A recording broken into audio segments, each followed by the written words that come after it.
Hello student, आज इस video में हम एनसीईआरटी क्लास 11 मैथ्स के chapter 5 complex number and quadratic equation समिश्र संख्या और द्विघाती समीकरण के पार्ट 6 को डिस्कस करेंगे। इसमें हम एक्सरसाइज 5.3 को शुरू करेंगे, इससे रिलेटेड थ्योरी को भी डिस्कस करेंगे। अगर आप चाहते हैं कि यूट्यूब पे वीडियो अपलोड होते ही आपको नोटिफिकेशन मिल जाए तो आप मेरे यूट्यूब चैनल रमेश मैथ्स सोच को सब्सक्राइब कर सकते हो।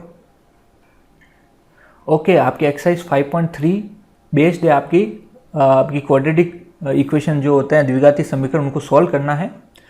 अब इसमें पूरे एक्सरसाइज में यही काम करना है हमको, तो उससे रिलेटेड जो भी फॉर्मूला है वो पहले हम डिस्कस कर लेते हैं। तो देखिए यहाँ पे सबसे पहले क्वाड्रेटिक इक्वेशन क्या होती है, देखिए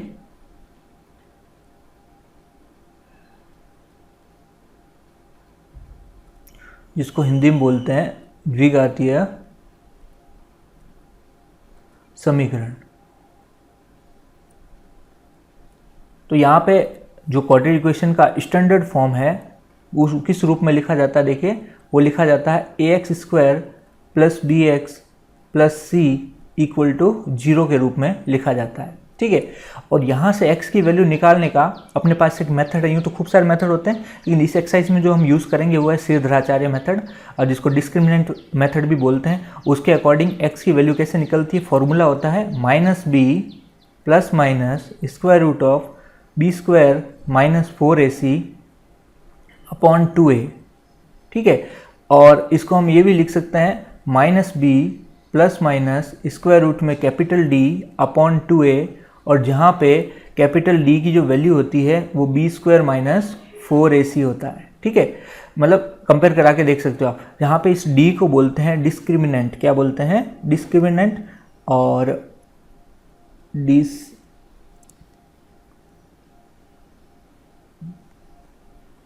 ठीक है, डिस्क्रिमिनेंट, और हिंदी में इसको बोलते हैं विविक्त कर।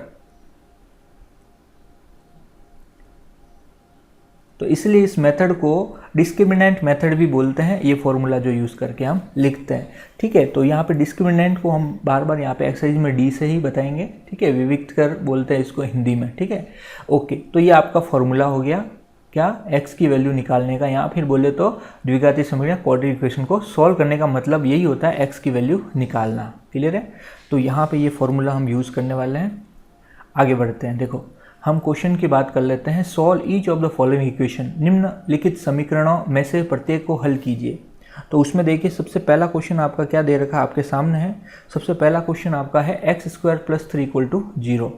तो यहाँ पे इसको दो तरीके से हम सॉल्व कर सकते हैं। पहला मेथड बहुत ही सिंपल है, x² + 3 = 0 दे रखा है, तो आप एक काम करो, 3 को उधर भेजो तो आपका -3 हो गया। अब आपको पता है कि इधर से जब स्क्वायर हटता है तो उधर स्क्वायर रूट लगता है, साथ में प्लस माइनस भी आते हैं, ठीक है। ये आपका -3 हो गया। अब यहाँ पे आप एक काम कर सकते हो, वो क्या, देखो प्लस माइनस तो बाहर चल ही रहे हैं, अंदर ही अंदर आप -3 को ऐसे लिख सकते हो -1 × 3, कोई इशू नहीं है, वापस मल्टीप्लाई होकर -3 होना है।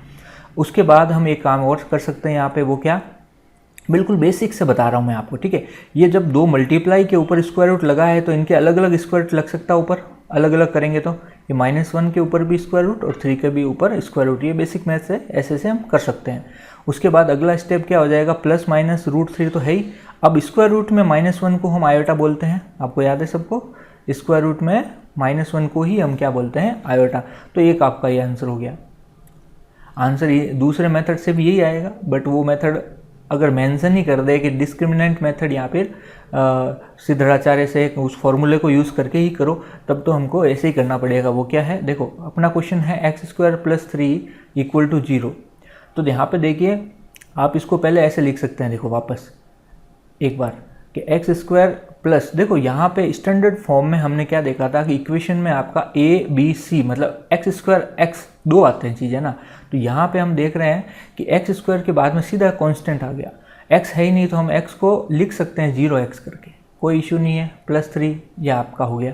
अब इसको आप अब कंपेयर कराएंगे स्टैंडर्ड फॉर्मेट वाली इक्वेशन से, ax² + bx + c से।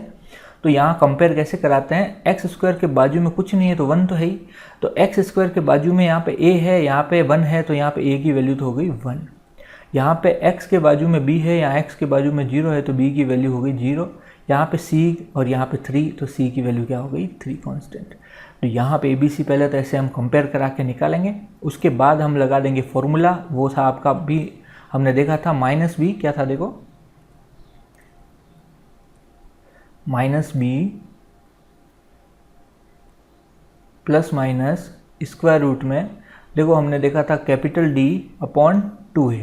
ठीक है, यहाँ पर चाहो तो आप यहाँ b² - 4ac सीधा लिख के भी कर सकते हो, लेकिन ये ठीक रहता है, कैलकुलेशन आसान हो जाएगी। देखो क्या कि हम पहले तो d की वैल्यू निकाल लेते हैं, वो है आपका b² - 4ac। क्लियर है यहाँ पे? तो यहाँ पे d की वैल्यू क्या हो जाएगी, b² मतलब 0 का स्क्वायर 0, -4a का मतलब 1, c का मतलब 3। देखो ऊपर से वैल्यू पुट कर रहा हूँ और कुछ नहीं, ये आपका -12 हो गया। तो d की वैल्यू हमारे पास आ गई -12। ओके, तो यहाँ पे एक काम करते हैं कि क्योंकि इस फॉर्मूले में हमको स्क्वायर रूट ऑफ d चाहिए, तो यहीं पे स्क्वायर रूट ऑफ d कर सकते हैं, चाहे यहाँ पे कर लो। ठीक है, तो देखो यहाँ पे कर लेता हूँ मैं। स्क्वायर रूट ऑफ d का मतलब क्या हो गया, स्क्वायर रूट ऑफ -12। और हम अभी देखा था कि ये -1 को हम अलग से लिख सकते हैं ऐसे, और अगले स्टेप में ये आपका स्क्वायर रूट ऑफ 12 अलग हो जाएगा, और स्क्वायर रूट ऑफ -1 को हम वापस क्या लिख देंगे, आयोटा। ठीक है, तो यहाँ तक क्लियर है सबको? तो यहाँ पे आ जाओ, अभी हम ये वैल्यू निकाल लिए। तो x की वैल्यू हो जाएगी आपकी, देखो -b की वैल्यू 0, फिर plus minus square root of d की वैल्यू अभी हमने निकाली है, वो है आपकी स्क्वायर रूट ऑफ 12 आयोटा, और अपॉन में 2a की वैल्यू अपने पास है 1, ऊपर से वैल्यू पुट कर रहा हूँ और कुछ नहीं।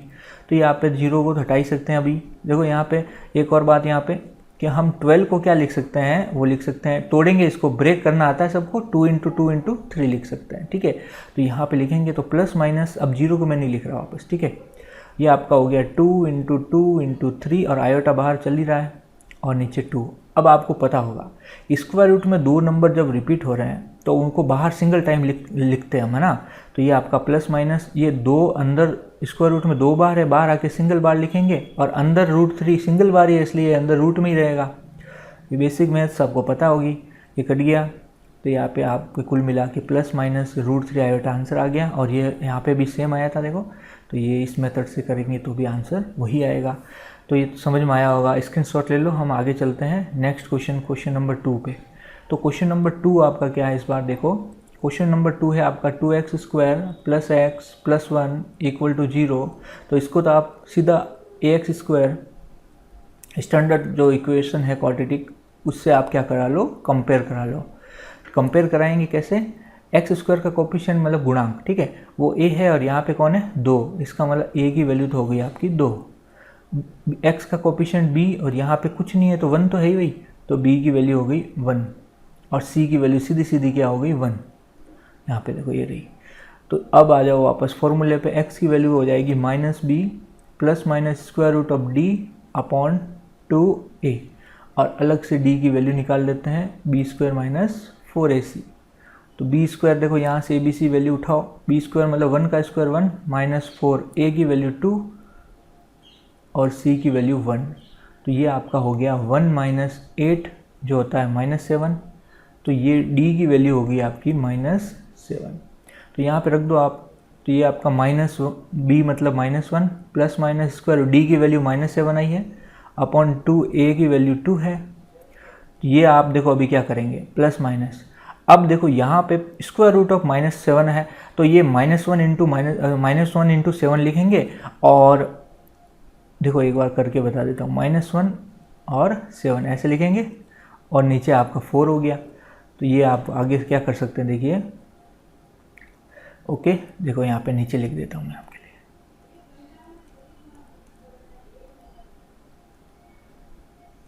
-1 प्लस माइनस, अब देखो √7 और रूट ऑफ -1 तो आपका आयोटा हो जाएगा, ठीक है, और बाई 4।